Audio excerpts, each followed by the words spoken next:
Hey guys, I am Kyle, and in today's video I am going to show you how to make date in Infinite Craft the fastest method. So let's get started.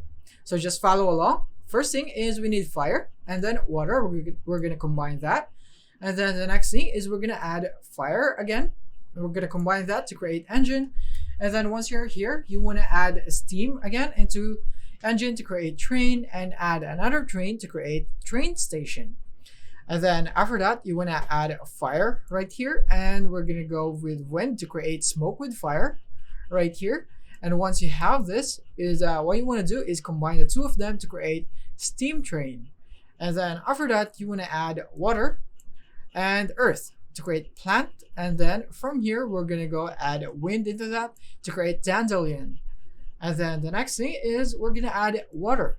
And then we're going to have wine. And then the next thing is we're gonna go and add a plant right here. So two plants right here to create a tree.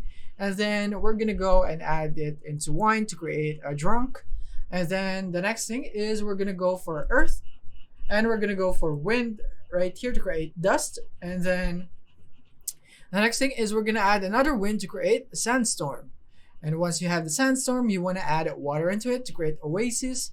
And then the next thing is we're going to add another plant into it. And now we have a date. So that is basically how easy it is. So you can just remove the other two and then you have a date right here.